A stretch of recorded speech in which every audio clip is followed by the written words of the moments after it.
Deixa eu falar uma coisa para vocês entenderem como que nossa mente funciona. Nós trabalhamos de segunda a sexta e às vezes sábado, certo? Sim ou não? Pessoas fazem faculdade de segunda a sexta, às vezes até sábado, sim ou não? Pessoas estudam no fundamental e médio de segunda a sexta, amém? Então, você concorda que todas essas cargas de horário na nossa vida, elas produzem uma influência na nossa vida, sim ou não? Então, automaticamente, quando a gente tem uma folga, qual é o nosso desejo? Sumir. Sim ou não? Só que quando a pessoa deseja sumir, ela acaba sumindo também da koinonia. O que é koinonia, pastor? Koinonia é o ajuntamento do povo de Deus. É nós aqui presentes juntos, nós manifestamos a koinonia, que é o compartilhamento da vida da sua igreja. E isso não produz benefício para a nossa vida espiritual, pelo contrário, a gente até alivia a nossa alma, mas prejudica o nosso espírito. E nós temos nesse período, nós temos uma quarta-feira de palavra, um sábado para quem é da Aliança Jovem, e temos o domingo para estarmos aqui no culto, sim ou não? Nós temos 3 momentos de 2 horas a 2 horas e meia por semana, por culto, né? Isso dá no máximo aí 7 horas e meia numa semana, para estarmos reunidos como igreja. E fora isso, nós temos a nossa célula, que temos mais em torno aí de 1 hora e meia a 2 horas, dependendo, né, da célula. Tem célula que faz até em 1 hora, eu não sei como, mas tem célula que eles fazem até em 1 hora. Não sei como eles conseguem isso, né? Porque mas tem gente que bota horário na célula. Tem gente que formaliza o informal. Por que eu estou falando isso? Porque eu poderia estar em qualquer outro lugar. Amém? Mas eu prefiro estar reunido com você aqui. Porque aqui é um lugar de vida, aqui é um lugar de koinonia. Você sabe para onde é que eu vou amanhã? Amanhã eu vou para um sítio, lá em Jacaré, comer milho. Mas não vou pular fogueira não, só comer milho. Ok? E vou tomar uma coca gelada, um café quente, coca zero, hein? Que eu sou desse.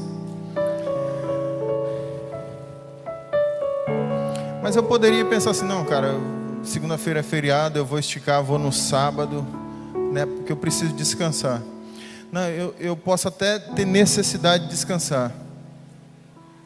Mas a verdade é que o meu espírito está precisando de alimento. Porque a maioria das pessoas aqui, elas sofrem crises, sofrem quedas e tentações no meio da semana, em todo o meio da semana, justamente por não valorizar os mínimos momentos preciosos de koinonia. Alguém que já fez churrasco alguma vez? Quem aqui já ficou na churrasqueira pelo menos um pouquinho? Quem aqui já viu um pedaço de carvão cair fora? Alguém já viu? O que acontece com um pedaço de carvão que caiu fora? Ele estava bem vermelhinho e de repente ele vai apagando. Por quê? Porque ele saiu da igreja dele. Porque ele pulou fora onde tinha fogo. Porque quando nós acendemos o fogo, Eu estou falando isso porque eu vou falar sobre acender o fogo hoje aqui, sobre pôr em ordem o holocausto. Mas eu preciso dizer para você, quando a gente acende o fogo, a gente pega, faz uma tacinha de papel lá, enche de óleo e coloca um carvão e começa por um carvão incendiar até a brasa desse carvão tocar em outro e começar a gerar uma brasa, que vai gerando uma brasa, que vai gerando uma brasa, que vai gerando uma brasa, que vai gerando outra brasa. Daqui a pouco todo o carvão está no ponto, diga assim, no ponto de chegar ao seu destino, que é preparar o alimento para outra pessoa comer. Você está me entendendo? Por isso que é tão importante estarmos reunidos como igreja. Por isso que é tão importante você não faltar numa reunião de célula, você não faltar numa reunião do culto, porque aqui é onde a gente se aquece, se fortalece, se renova. Amém? Quem aqui é a igreja? Levanta a mão. Está repreendido agora no nome poderoso de Jesus. Você não é igreja. Diga assim: eu sou membro da igreja. Diga assim: a igreja só acontece quando somos um. Você só se torna igreja quando você está aqui com o restante. Fora daqui você não é igreja, você é um membro. Você é uma partícula. Não existe eu sou igreja, existe nós somos a igreja. Amém? Que é daí onde surge essa ideia de eu sou igreja e aí eu posso adorar Deus na minha casa. Isso é mentira do capiroto. Foi ele que criou essa desculpinha esfarrapada. Eu nunca vi um cristão conseguir viver em santidade, romper, alterar a sua vida cultuando em casa. Nunca vi, não conheço um. Eu conheço muitos que dizem que são cristãos e passaram tempos e tempos nessa realidade. E aí, quando vieram até nós,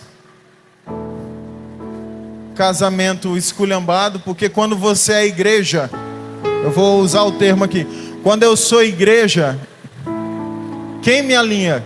Quem vai pôr em ordem o que está errado na minha vida? Quem? Fala aí, quem? Se eu sou igreja, eu assisto um culto na minha casa, estou alimentado. Estou alimentado. Quem vai me orientar quando eu tratar mal minha esposa? Quem vai me orientar quando eu ir lá no supermercado e falar assim, não, eu sou igreja, mas eu vou pegar um vinhozinho aqui, uma cervejinha e vou tomar lá em casa, porque afinal de contas não é pecado. Porque quando você é igreja, você é o pastor de si mesmo. Você entendeu? Quando você é igreja, as ovelhas da sua igreja é você mesmo. Então é você que conduz para o pasto podre. Não vou dizer verdejante porque é uma mentira. É você que dita as regras da sua igreja. É você que manifesta a doutrina da sua igreja. Você fala, não, na minha igreja é permitido beber. Na minha igreja Deus conhece meu coração, sabe que eu abri aquele site pornográfico, mas lá dentro Ele sabe que eu sou puro. Porque onde está a justiça de Deus para quem é igreja sozinho? Onde está a correção, o ensino? Onde está a admoestação? Quem vai chegar até você e dizer, você precisa melhorar, esse não é o caminho de Deus? Cuidado. Nos últimos dias, a Bíblia diz que ia começar uma coceirinha no seu ouvido, um comichãozinho. Viu aquele comichão que dá aquela agonia, que tu fica doido pra... E as pessoas iam começar a procurar mestres para si mesmo. Então como é que funciona hoje? É assim, deixa eu procurar na internet alguém que prega o que eu penso. Essa eu não gostei.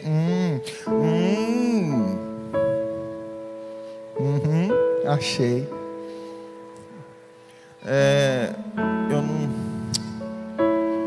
Eu não curto esse negócio de... Esse pastor dessa igreja é doido. Ele disse que faltar culto é pecado. Não, eu nunca disse isso, viu, gente? Eu nunca disse isso. Faltar culto é pecado. A Bíblia diz. Eu só repliquei. Está lá em Hebreus, capítulo 13. Eu nunca disse. Porque eu não curto, porque eu acho um exagero, porque eu acho que vai da revelação de cada um. Não, não vai da revelação de cada um. Vai da obediência de cada um.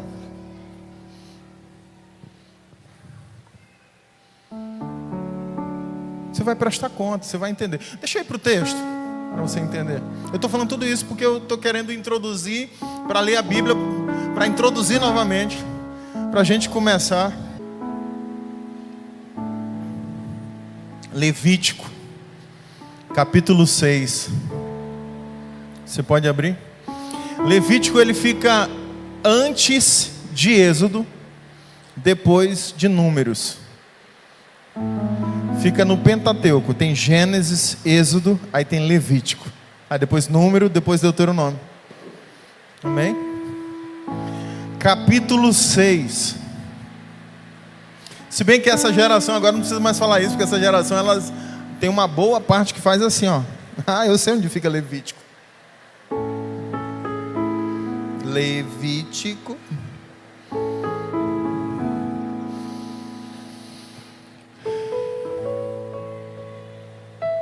Levítico capítulo 6, a partir do versículo 10.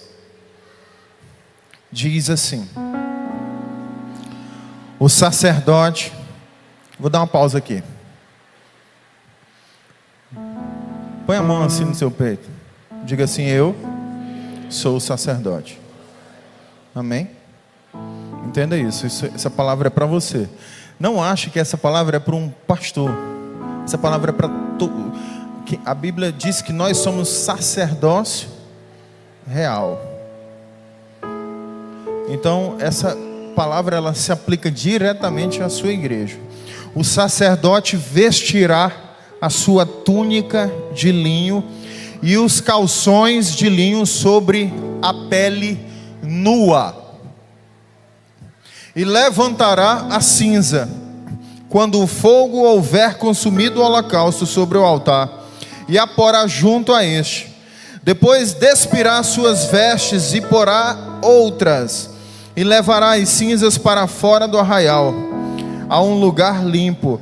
O fogo, pois sempre arderá sobre o altar, não se apagará, mas o sacerdote acenderá lenha nele cada manhã, e sobre ele porá em ordem o holocausto, e sobre ele queimará a gordura das ofertas pacíficas.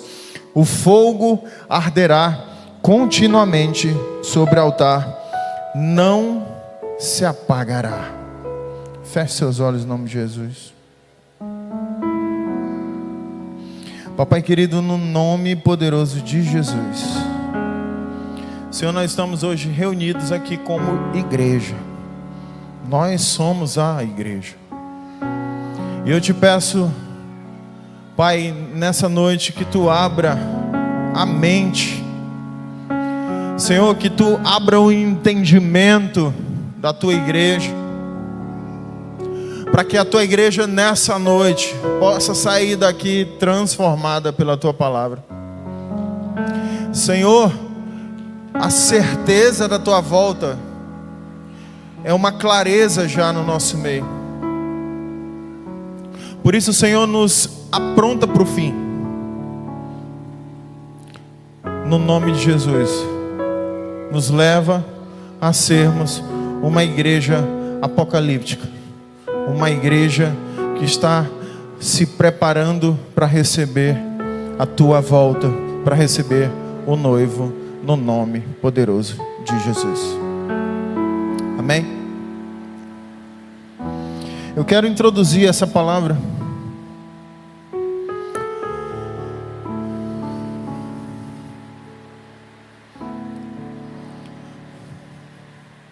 falando que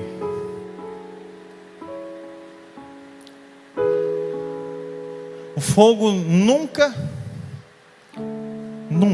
em hipótese alguma, se apagará. Diga amém por isso. Dentro de você. Mas essa realidade, ela não é definível, ela é responsível. Ela é responsiva, porque essa palavra está condicionada a pôr em ordem o holocausto. E o tema dessa palavra é pondo em ordem os meus sacrifícios. Pondo em ordem o holocausto. Você precisa organizar muito bem a sua vida, as suas áreas, naquilo que precisa ser hoje alinhado. Sabe, algumas palavras o Senhor tem liberado sobre nós, e uma delas é unidade, outra é santidade. E Deus tem falado muito sobre excelência. E quando eu falo de excelência, eu não estou falando de um prédio, não estou falando de uma estrutura sonora excelente, eu não estou falando de um ar-condicionado excelente, de uma cadeira excelente. Eu estou falando de um povo excelente, de um povo que manifesta a excelência de Cristo no trabalho, na escola, dentro de casa. Eu falo da unidade de pensarmos uma única revelação acerca do nosso Deus. Eu falo de sermos um povo santo. E quando eu falo das palavras que Deus tem liberado sobre nós, são dessas palavras e nesse sentido. E eu sei que muito do que vem em 2024 é resultado dos ajustes e alinhamentos, e sacrifícios, sofrimentos, prejuízos que sofremos em 2023. Muita coisa que vamos colher. Deus disse que esse era o ano de colher, ano de colheita para essa igreja. Ano de colheita. Mas você precisa entender o que está acontecendo, porque alinhamento de convicções, alinhamento de submissão, alinhamento de fidelidade, alinhamento de honra, é o que Deus quer trazer e continuar trazendo. Porque nós não podemos parar de plantar, nós não podemos parar de colocar as coisas em ordem na nossa vida. Quem aqui consegue identificar áreas da sua vida que você fazia e que não faz mais? Alguém? Coisas que você tem entendimento que eram erradas perante Deus, e hoje você fala assim: já organizei isso na minha vida. Quem pode levantar a mão e dizer isso? Louvado seja o nome do Senhor. Mas quem tem convicção aqui que ainda precisa algumas coisas serem organizadas? Levante a mão. Louvado seja Deus por isso. Então o nosso papel aqui como igreja é organizar tudo aquilo que está em desordem, para que o fogo queime continuamente dentro de nós.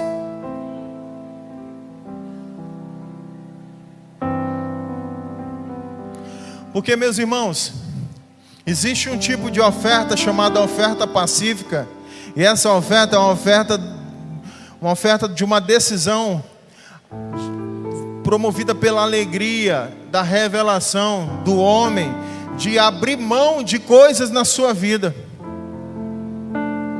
de abrir mão de gorduras, de coisas que para você são preciosas, mas que elas de fato te desagradam ao Senhor e te distanciam dele.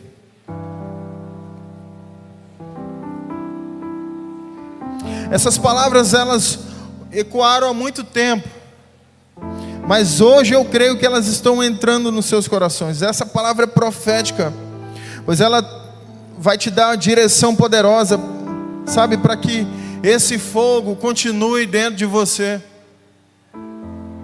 E eu quero citar alguns pontos aqui, irmãos, para que você não se desvie no meio do caminho. Porque nós estamos vivendo tempos perigosos, onde pregar a verdade está sendo perigoso, onde tomar decisões a respeito de santidade vão custar a você dinheiro, vão custar a você amizades. Olha para cá, talvez atitudes que você precisa tomar hoje vai custar a perda de uma amizade sua. Quem aqui já teve um amigo que falou assim, depois que tu virou crente, tu nunca mais me procurou? Louvado seja o nome do Senhor por isso.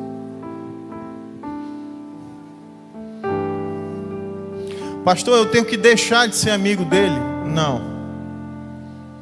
Você só precisa se afastar.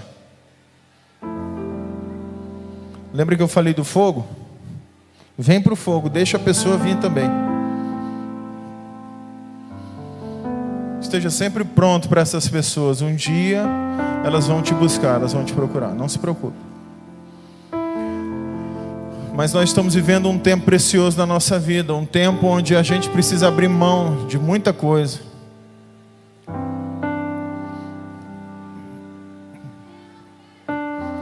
O Everton Bruno fez Eifol num período onde a empresa dele estava no pior momento. Então a empresa fechou. Tu conseguiu?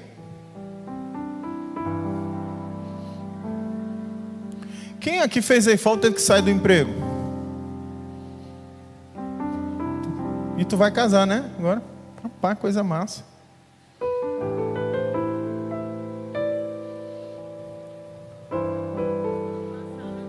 Você conversa, você procura a Kátia, e pergunta para ela o que Deus faz quando a gente toma a decisão de abrir mão de algumas coisas para viver,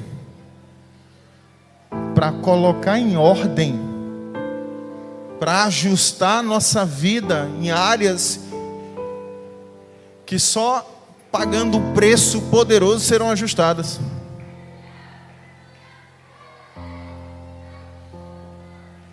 Né, mano?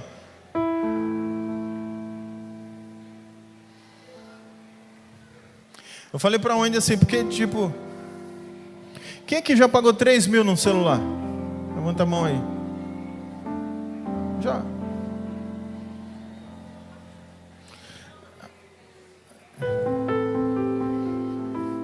Eu ainda estou pagando o meu, que eu dividi em 10.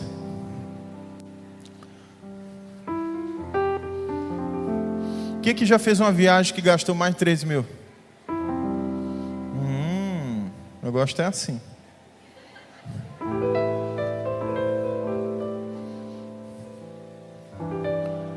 Por que eu estou falando isso? Porque para a gente organizar a nossa vida, a gente vai sacrificar algumas coisas, sim ou não? Quem aqui precisou parar de gastar algum dinheiro para comprar um carro? Quem aqui já fez isso? Não, eu diminui um gasto aqui porque eu precisava comprar um carro. Quem já fez isso? Oh!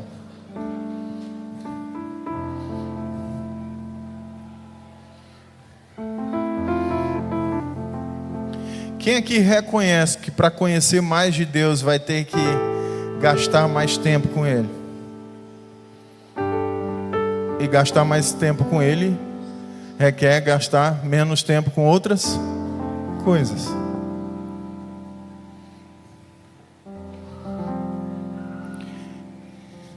Quem aqui detesta vigília? Pode levantar aí, isso. Já foi? Morreu? Recebeu? Oh! O que a gente gasta quando a gente vai para uma vigília? A gente gasta sono. Sono que eu podia estar tendo, eu estou perdendo ele.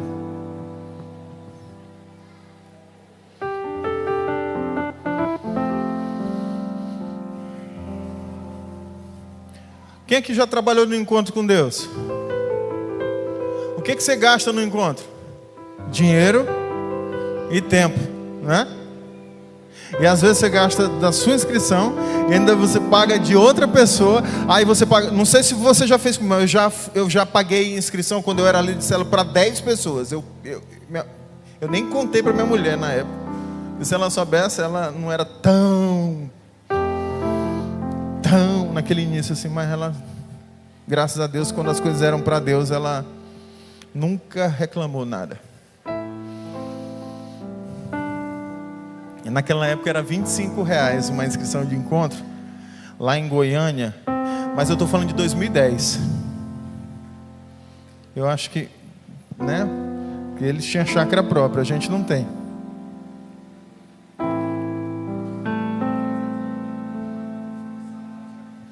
O salário era 410, eu lembro, como se fosse hoje. Salário mínimo, 410, 450 por aí. Então R$ 25 era mais ou menos uns R$ 150 hoje. Não, era uns 80. Bota aí uns 80 porque era pessoal, que era a chácara própria. Mas imagina, 80 vezes 10, era 800 conto. Era R$ 250 de 410.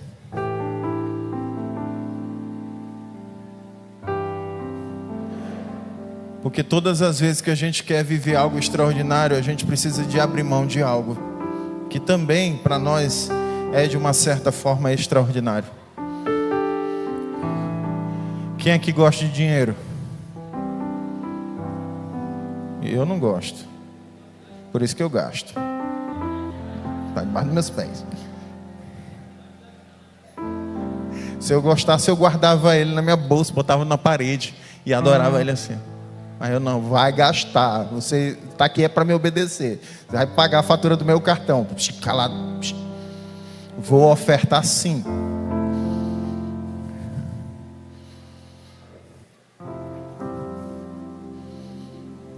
Quando você oferta para Deus, você pensa na conta que você tem que pagar amanhã?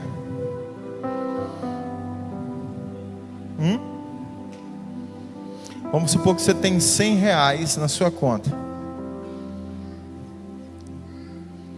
Você oferta 100 ou oferta 10?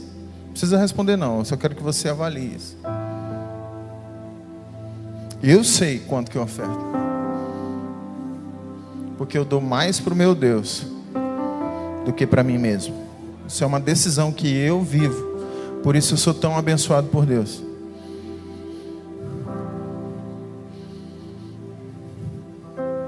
Porque à medida que eu entendo que o fogo não vai acabar, isso significa que eu preciso organizar a lenha. O meu papel é colocar a lenha. Olha para cá, igreja. Qual é a lenha que você está segurando aí que não colocou ainda? Talvez o fogo de Deus dentro de você está mirradinho porque você não está colocando a lenha que precisa colocar. Porque lenha fala de valor. Porque é o que vai fazer com que o fogo cresça dentro de você, é a lenha.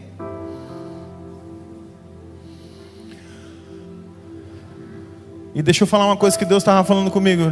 Jesus falou assim comigo: você sabe que tem gente que pega e sacrifica áreas da sua vida, mas logo as áreas da vida, elas não queimam o suficiente, e por isso elas voltam a praticar aquelas coisas. Sabe por quê, Diogo? Por quê, Senhor? Porque eles não colocaram a lenha e não tinha fogo forte suficiente para queimar toda a impureza. Já viu gente que quer fazer as coisas, mas não tem fé suficiente? Já viu gente que quer ir por aí fora, mas não tem coragem suficiente? Você conhece gente assim? Eu quero ir, mas como é que vai ficar a minha vida? Como se sua vida já não fosse governada por Deus em tudo. E a lenha da soberania de Deus, a maioria de vocês ainda estão segurando, que deveriam colocar assim e deixar queimar. Senhor, tu governa a minha vida. O fogo não vai apagar. O fogo arderá continuamente na minha vida. Ele não se apagará.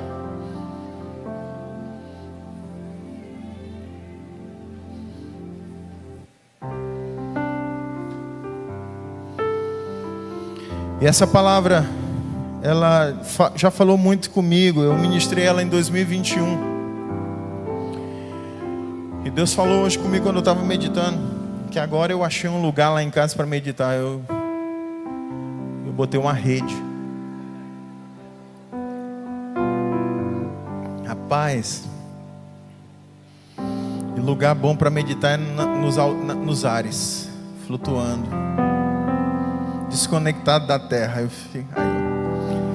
Aí eu lá, ouvindo Deus, e Deus falou comigo que algumas pessoas que estavam aqui precisavam ouvir essa palavra, porque Deus disse para mim assim: porque tem gente aqui que nem veio aqui na frente, mas que vai por aí fora.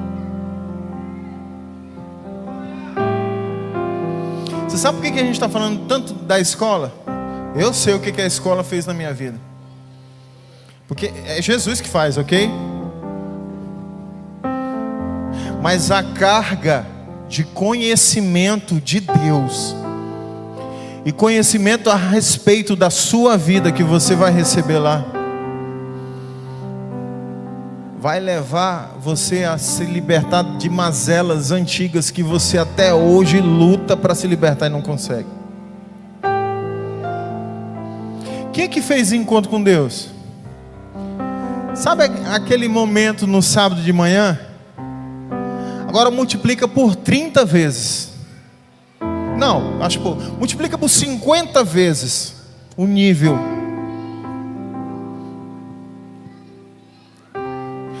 Aquele menino ali, ele saiu correndo, feito um doido. Ah! Acho que foi o Kevin que também saiu, que o Zé falou: corre, Kevin! Foi Kevin. Não, mas eu passei na libertação do William, ele estava... Ah! Eita! Deve ter saído um cão ali. É porque tem coisas escondidas dentro de você que você nem sabe. Você vai descobrir que 80% das pessoas que estão aqui já foram abusadas ou molestadas sexualmente na infância. 80% das pessoas que estão aqui. Às vezes você acha que esse trauma que você vive aconteceu só com você. Você vai descobrir que não é.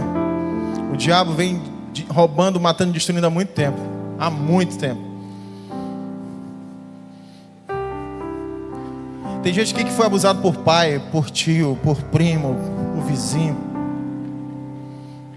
Aí você chega lá naquele lugar lá, você começa a ouvir. E eu falo isso porque eu sofri isso na infância. Eu fui molestado na minha infância e eu morri de medo. E aí você entende como o diabo trabalha para destruir? E aí você entra naquela escola para ser lavado. Mas lavado. Alguém aqui já lavou roupa botando do lado avesso? Para lavar bem lavado? Pois é. Eu estou aqui para dar esse testemunho. Lá você vai ser colocado do lado avesso. Não vai sobrar nada.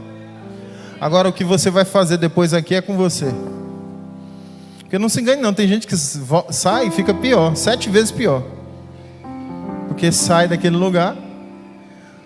Porque tu imagina, se um demônio sai, percorre caminhos áridos, e aí ele decide voltar, chama mais 8.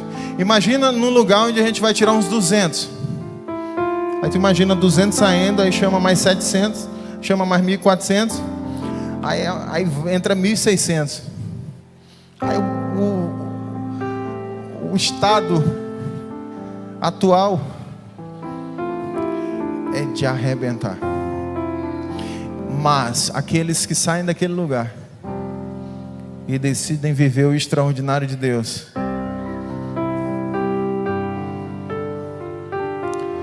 eles deixam o lugar cheio do Espírito Santo de Deus. Eu estou falando isso para você porque você precisa organizar muita coisa dentro de você. E a primeira coisa que você precisa organizar é a roupa. E aqui, quando eu falo de roupa, eu não falo dessa veste exterior, não. Eu falo de quem é você de fato, como Deus te vê. E o primeiro ponto é linho sobre a pele. Entenda que antes de você vestir essa roupa, o texto diz assim: O sacerdote vestirá a sua túnica de linho e calções de linho. Antes de você vestir, você precisa se despir. A pele nua. Ele vestiu a roupa de linho fino e os calções de linho sobre a pele nua. Você sabe o que está acontecendo? É que tem muita gente que está vestindo a roupa por cima de outra roupa. E aí Jesus diz assim, eu falei isso quarta-feira, eu vou repetir. Não tem como você colocar vinho novo em odre velho. Pastor, por que não coloca? Porque o odre velho, ele já esticou o que dava para esticar, porque o vinho, ele vai fermentar, certo? E aí quando ele fermenta, ele faz o odre, que é aquela bolsa de couro que eles usavam para guardar o vinho. E aí ela vai esticar. Agora tu imagina esse odre já esticado, eu botando um vinho novo, o que vai acontecer? Ele vai romper, ele não vai esticar, ele vai estourar, porque ele já esticou o que dava. Que o que Deus está falando aqui é o seguinte: se você tentar vestir-se com a vontade de Deus, sem abrir mão da sua vontade, a vontade de Deus vai estourar você todinho, vai te quebrar todinho. E aí o que vai acontecer? Uma vez estourado, você vai tentar remendar o buraco estourado. Aí Jesus diz assim: não se põe remendo novo em tecido velho. Ele disse assim: não adianta tentar cingir o odre, não adianta tentar maquiar a sua vida, não adianta tentar se adaptar, não adianta tentar melhorar só isso. Enquanto você não tirar o tecido velho e se vestir somente da roupa nova, as coisas não vão mudar. É por isso que Jesus diz: não se põe vinho novo em odre velho, nem tão pouco. Aí ele está dizendo assim: e nem tente se justificar, ou nem tente costurar, cobrir o seu erro. Não tente cobrir o seu erro com um pano novo. Como é que se cobre? É que algumas pessoas, pastora Raíssa, começam a fazer algumas coisas que são visíveis para a igreja. O que é visível para a igreja? Aí não, tá bom, eu vou estar em toda a cela, vou estar em todo culto, vou dizimar, vou ofertar, vou participar do ministério. Aí a gente olha, né, porque a gente não tem a onipotência nem a onisciência de Deus, a gente fala assim: ei, irmão, ali está benção, né? Aí o cara disse assim: ó, pode contar comigo, vou ser líder. Aí a gente pega e levanta esse odre velho cheio de vinho novo. Aí o que acontece? Faz assim, ó. Vai. Faz, por favor. Se ferrou. Se rasgou.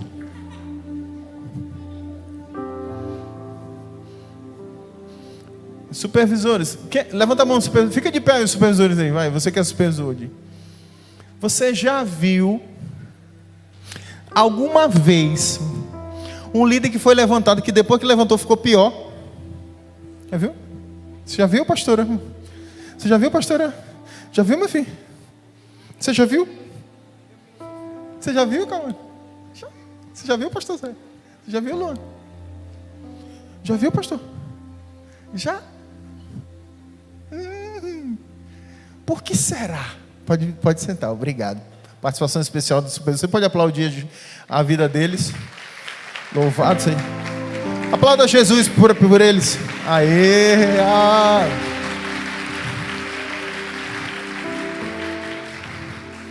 Aplauda, porque eles sofrem. Vocês fazem raiva. Sim ou não, supervisores? Sim. mas tem muita alegria também. Claro, é ótimo. Cuidar da coisa mais importante de Deus não é para qualquer um. Não pode receber esse horror de vinho sendo a mesma pessoa. Não dá para receber tanta revelação e continuar sendo a mesma pessoa. Não dá. Não dá. Uma hora você vai se arrebentar toda, porque a revelação uma hora vai te quebrar. Então é por isso que você precisa mudar o comportamento, mudar o odre. Mudar o odre. É por isso que você precisa se despir do velho homem. Despir do velho homem. Para colocar uma veste de adoração e louvor. Colocar um comportamento segundo a vontade de Deus e não segundo a sua própria vontade. Então esse linho sobre a pele fala que o seu corpo tem que ser um sacrifício vivo, santo e agradável a Deus. Segundo ponto que você precisa entender é de levantar a cinza. Trazendo para a nossa realidade, essa cinza somos nós. Nós precisamos levantar e recolher a cinza. Precisamos perceber que tudo em nós mesmos, tudo de nós já está encerrado. Você precisa entender, uma vez que você tira, você se despede do seu passado, você queima o seu passado. Você pega essa roupa e queima. E agora você vai pegar essa cinza, recolher a cinza. Entendeu? E colocar fora e pôr fora.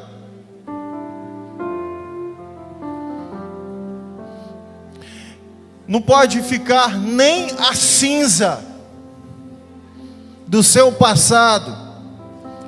Tudo que parte de você precisa ser encerrado hoje. Todas as suas paixões, todos os seus conceitos, todas as suas vontades, porque precisa ficar somente a vontade de Deus, a paixão de Cristo, o conceito e a ideia dele a respeito de você. Se isso não alterar, se isso não mudar aqui dentro, o fogo vai baixar, vai ficar tão fraco que você vai colocar a carne gordurosa, vai tomar a decisão de sacrificar, mas o fogo vai ser tão fraco que aquela carne não vai ser consumida, e aí você vai voltar a sentir a carne. O fogo tem que queimar até consumir toda a carne. O sacrifício, ele precisa ser produzido por um sacerdote da sua própria vida. Porque o primeiro ministério não é a sua casa não. O primeiro ministério é você. Sua casa, ela vai receber. Tem muita gente que diz assim, o primeiro ministério é o lar. Não, não é o lar, é você. O seu lar é transformado porque você é sacerdote de si mesmo. Quando eu sou sacerdote de mim mesmo, meu lar automaticamente é transformado. Porque as minhas prioridades, a prioridade da minha esposa, a prioridade da minha família é Jesus. Em consenso, entendeu, meu filho? Em consenso. Imagina quando você ainda precisa estar aqui. Está você de um lado querendo viver a vontade de Deus e a esposa não. Ou a esposa querendo, o marido não. É porque tem gente aí que não colocou em ordem o holocausto. Mas louvado seja Deus porque tem um querendo. Porque mais cedo ou mais tarde um vai arrastar o outro para a vontade perfeita.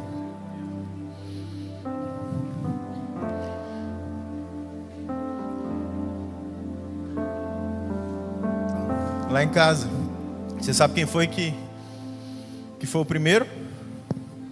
Olha para a pessoa. Lá ela tomou a primeira decisão. Foi ela que tomou a decisão. Só que quando ela me puxou para essa decisão, eu queimei queimei minhas carroças. Não queimei só a gordura, eu queimei minhas carroças. Abandonei as redes. Parei de pescar. E aí eu puxei ela para um nível de fogo maior. Entendeu? Está na hora de você olhar dentro de você e ver o que você já queimou. E pegar agora todo o seu passado e colocar bem distante de você. Então tudo aquilo que é passado na sua vida precisa estar distante de você. Se você já queimou amizades e você ainda anda perto dessas amizades, isso significa que você está correndo o risco de atrair de novo essa realidade para a sua vida. Queimou, virou cinza, pega e coloca fora do arraial, fora daquele ambiente. Recolhe tudo. Depois que você pegou, queimou tudo, agora vem um outro processo, que o texto fala de trocar as vestes. Primeira vestimenta que você usa é uma vestimenta que você tira a velha, coloca a primeira vestimenta, queima, olha para cá, você vai queimar as suas vestes antigas, só que a fumaça, o aroma daquilo ali vai ficar na veste. Agora Deus é tão perfeito, falou, agora você vai trocar essa primeira veste por uma segunda veste, porque eu não quero nem o cheiro do seu passado em você.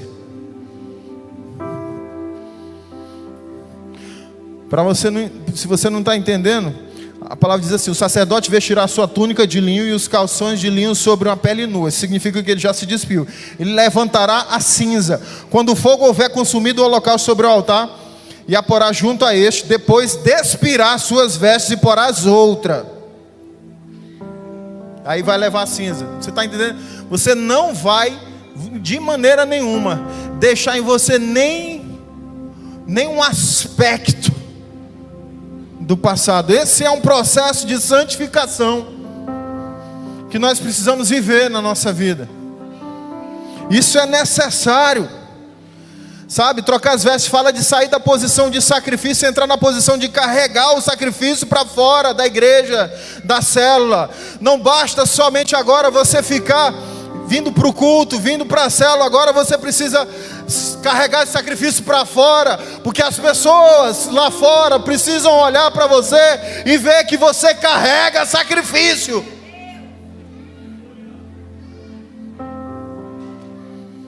Agora com uma veste nova, agora com uma roupa pronta para carregar sacrifício.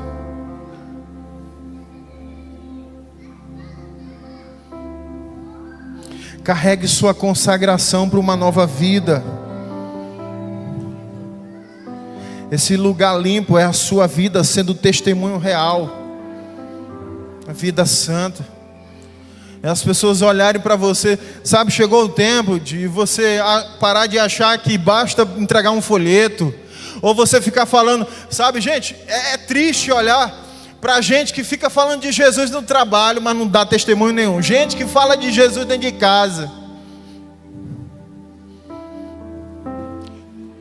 Entendeu? Eu falei, rapaz, esse negócio é sério.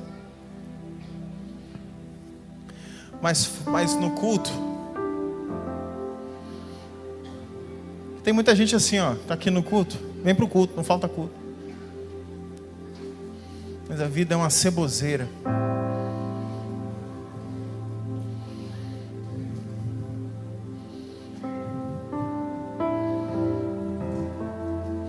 Uma vez, eu estava no evento da igreja e a gente tirou uma selfie. Aí uma pessoa chegou para mim da igreja, nova, essa pessoa era nova na igreja. Aí ela chegou para mim na igreja e falou assim: pastor, eu postei essa foto que a gente saiu, e um amigo meu da bagaça falou assim: ei, tá vendo essa pessoa bem aí? Esse cara é gay.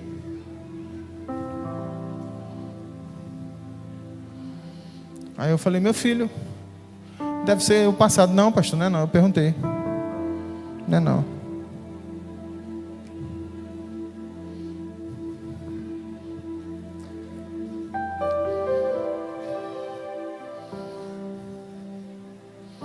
Imagina você está aqui na igreja. Imagina a cena, você está aqui na igreja. E aí você convida pessoas para Jesus.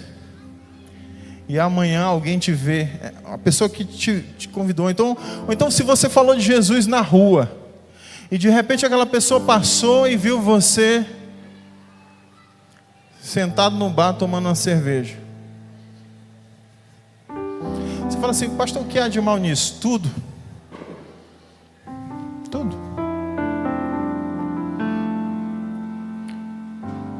O mundo identifica beber como trevas. O mundo já identifica isso. Mas os crentes hoje querem dizer: não tem nada. É o crente que está querendo forçar que bebida é luz. O próprio mundo fala assim: fulano disse que é crente, por que estava fazendo num bar bebendo? Quem foi que doutrinou o mundo que beber é pecado? O mundo já sabe, gente. O mundo mesmo, ele olha assim: oxi, oxi.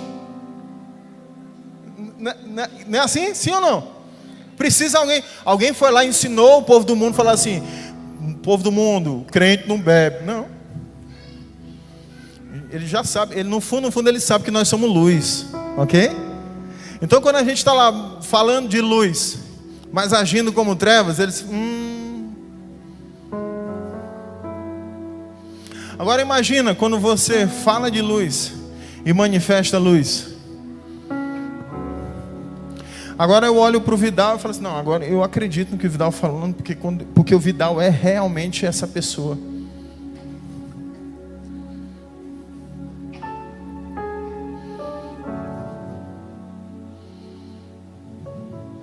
Você conhece alguém na sua família que é muito mentiroso?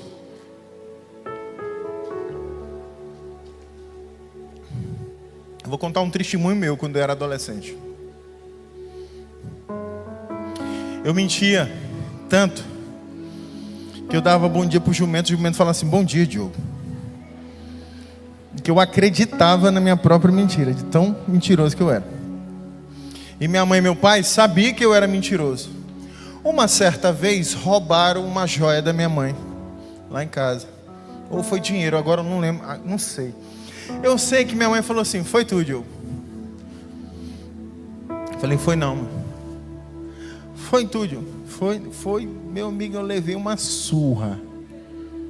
Fala, senão eu vou quebrar teus dentes tudinho. Eu falei: não fui eu não. Eu falei assim: não acredito que tu é mentiroso. Aí meu irmão mais velho, um homem sábio, ele chegou para mim e falou assim: rapaz, eu te conheço, tu não aguenta pia não. Foi tu mesmo não? Eu falei: foi não, cara, me ajuda, bicho. As costas todas descendo o sangue. Minha mãe batia até o sangue escorrer. Era ruim. Mas Jesus alcançou ela.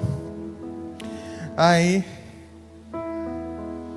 ela veio: tu não vai assumir não, né? Eu: mãe, não fui eu. Acredita em mim, em nome de Jesus. Ela: não, em nome de Jesus eu vou te dar uma pisa agora. Aí eu apanhei mesmo. Eu apanhei, mas eu apanhei tanto que eu fiquei ruim. Passou-se alguns meses, descobriu que tinha sido a menina que trabalhava lá em casa, que tinha dado um... Aí eu, agora cheio de justiça própria: tá vendo? A senhora não acreditou em mim. E ela olhou para mim assim, falou assim: continuo não acreditando, porque ninguém acredita em mentiroso. Eu errei por causa do seu testemunho horrível, ela falou. Foi o seu péssimo testemunho que me fez errar. Ela falou daquele jeito para mim: moço, você entendeu? Olha para cá, o seu péssimo testemunho está fazendo gente errar, e você vai prestar conta disso. Minha mãe, eu fui massacrado. Porque na minha mente eu fui massacrado por causa da minha mentira, porque ninguém acreditava em mim. Você entendeu como isso é sério? Quando ela falou aquilo ali, ela falou assim: a culpa é sua. Foi o seu erro que me fez errar. Foi o seu pecado, foi a sua mentira.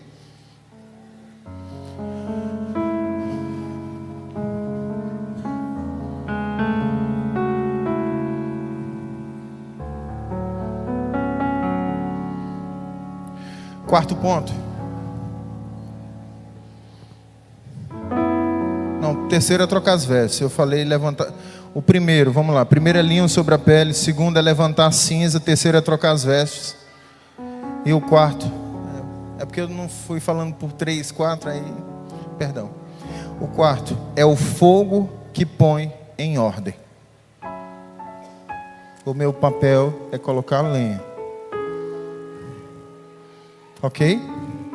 Meu papel como sacerdote não é colocar fogo. Olha para cá. Não adianta cortar laço. Não adianta falar em línguas. Não adianta. Não adianta profetizar. Imagina a cena. Você diante de Jesus, Jesus fala assim: eu não te conheci, Senhor, mas em teu nome eu expulsei demônios, em teu nome eu profetizei, eu curei. Ele falou assim: eu não te conheço. Você consegue entender a gravidade disso?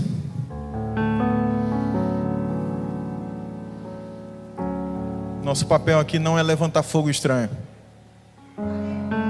Nosso papel aqui não é fazer movimento igreja.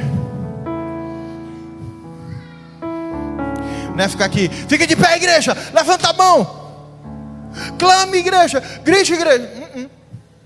Ministro, você não precisa fazer isso. Quem tem fogo vai levantar a mão, quem tem fogo vai clamar. Você sabe por que o ministro fica indignado? Porque ele olha a igreja passiva. Sabe por quê que a igreja é passiva? Porque a maioria está levantando fogo estranho, quando deveria deixar o fogo de Deus queimar o altar, queimar a lenha. Porque não põe lenha. Pastor, como é que põe lenha? Vai ler a Bíblia, vai orar, que você vai descobrir. Deus vai falando com você tudo que você precisa de retirar de você e colocar no altar. Tudo que você precisa renunciar.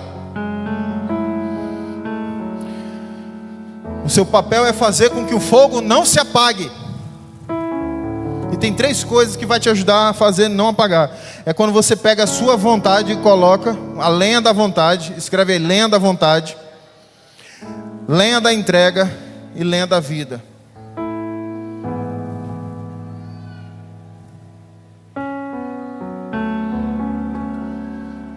Vontade já virou cinza? Já virou cinza? Ou não? Tem vontade sua ainda que precisa ser queimada? Sim ou não, igreja? Então bota para queimar. Renuncia. Você consegue fazer uma analogia aí na sua cabecinha agora, das suas vontades que te distanciam de Deus? Você consegue, se você quiser. É uma questão de decisão. É uma questão de você decidir hoje aquilo que tem te distanciado de Deus, aquilo que tem feito o fogo apagar. Porque vamos ser sinceros aqui, quem já passou a experiência de passar pelo encontro com Deus, a primeira semana está pipocando, queimando, e o tempo foi passando, aí dá uma murchadinha. Quem já passou por isso? Eu não gosto não. Gosto assim não. Tá apagadinho. Eu detesto assim, tá apagadinho. Tem que estar aceso. Porque a gente passa 3 dias. Olha para cá. Deixa eu ensinar um conceito para você aqui. Você já percebeu que 3 dias só em Deus, 3 dias você fica de manhã, tarde e noite. Manhã, tarde e noite. Você começa noite, manhã, tarde e noite. Aí no outro dia, manhã, tarde, aí no culto à noite. 3 dias. 3 dias. Faz você subir aqui. Tem gente que nunca falou no microfone. Chega aqui e começa a falar e liberar perdão e me perdoa porque eu era um satanás, mas Deus mudou minha vida. Aí o cara fala tudo aqui. Aí da segunda, da terça, da quarta, essa primeira semana o cara pega a Bíblia. Rapaz, eu vou ler. Aí lê. Primeira semana, já terminei Mateus na primeira semana. Segunda semana, olha para cá. Leio um dia sim, um dia não. Não, eu não vou ler hoje, mas amanhã eu vou ler o de ontem de hoje. Quem já fez isso? Vou ler de... Ai, eita, não consegui ler. Vou ter que ler 3 dias. Quem já passou? Quem já passou por isso? Quem fez? Não. Não, tem uns que conseguem até. Tem uns que são duros na queda. Mas dá mais trabalho ou não dá? Dá.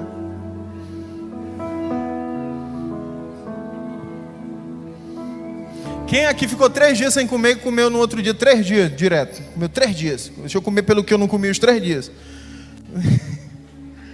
É porque a gente acha que no espírito a gente consegue fazer isso. Não, eu não comi hoje, não comi amanhã, mas depois da manhã eu vou comer os dias tudinho. Vou encher o bucho espiritual. Você lê, ó, olha pra cá. Como é que funciona a vida espiritual? É assim, ó. Você passou 3 dias sem comer. Se você no 4º dia lê tudo que deveria ler nos 3 dias, para Deus é um só alimento. É só para aquele dia. Você leu 3 capítulos. Aí parou de ler 3 capítulos. Aí você vai ler 12. Você comeu um alimento só para aquele dia. Sua vida espiritual vai sofrer o dano de 3 dias sem comer. Entendeu? Aí você passa para o encontro, aí queima, aí você está renovado. O horário é? Eu pensei que eu não tinha ministrado nem 10 minutos. Não, ainda tem 30 minutos, calma. É 9h30 que acaba. É, das 6h30 às 9h30. Não é não? Não, não tem crente assim, então... Quem me dá 5 minutos aí? 5, 10, 15, 20, 25, 30. Aê! 35, 40, 45, 50, 55, 1 hora. Pronto, só preciso de 1 hora. Eu pedi 5, me deram muito. É bom que vocês deixam, vocês sempre gostam de cair nessa pegadinha. Não, estou acabando.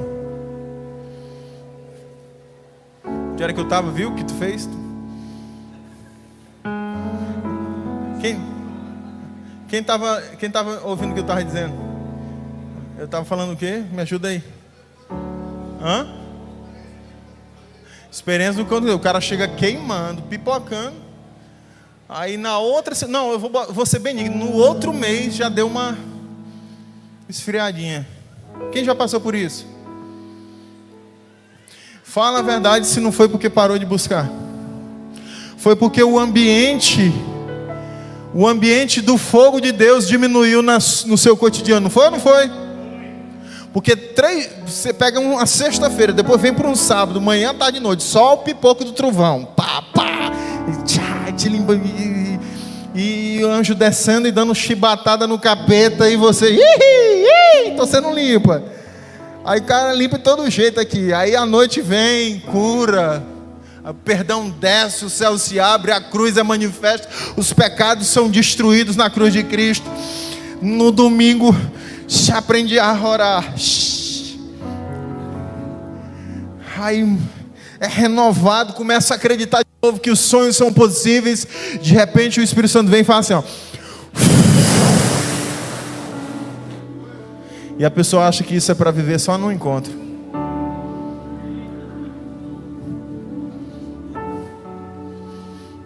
No sábado o cara chega à noite em casa, amor, me perdoa. Porque eu era assim, eu fiz assim, eu te traí, eu era o bicho, eu era o Satanás. Porque ele não fala Satanás, ele fala Satanás. Aí ele conta tudo. A mulher, meu Deus, esse homem está transformado, que Jesus é esse? Aí passa 3, olha para cá. Passa 3 dias. Não, passa 3 meses, Jesus vira Genésio, que é o genérico de Jesus. Conhece o genérico de Jesus? Genésio. Ah, não é mais Jesus, é Genésio agora. Ele é fraquinho. Ele não tem mais poder para dar ordem para os inimigos. Porque 3 dias fechado em Deus, você se transforma. Mas agora imagina o resto da vida tendo que se fechar em Deus agora. Você veio por enquanto para aprender a viver uma vida em Deus, para sair desse lugar, para continuar vivendo em Deus e ser transformado.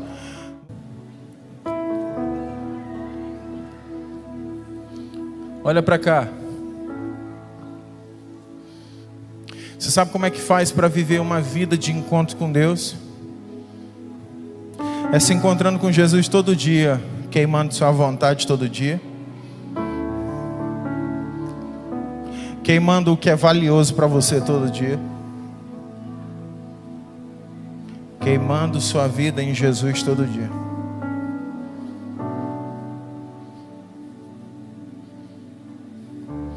Talvez essa igreja tenha muita comunhão. Talvez você se reúne muito, se junta e joga um dominozinho e brinca. Mas talvez o ajuntar para falar de Jesus tem sido o mínimo. Porque tem um momento de brincar, mas não é possível que todas as vezes que a gente se reúne é só para isso. Eu estava olhando assim nas últimas comunhões, assim, sempre tinha um dominó. Uma foto com dominó, uma foto com dominó. Eu falei, rapaz, esse dominó está mais potente que Jesus na vida desse povo. Pode ter um dominózinho, uma vez perdida, mas toda vez que vai se juntar tem que ter dominó. Toda vez? Não, não precisa. Senão daqui a pouco a gente vai parar de se juntar por causa de Jesus e vai começar a se juntar por causa de dominó. E aí o dominó vai reinar quando Jesus deveria estar reinando na nossa vida. Por isso, nessa noite, decida, hoje, põe em ordem tudo aquilo que está em desordem no nome de Jesus. Fique de pé.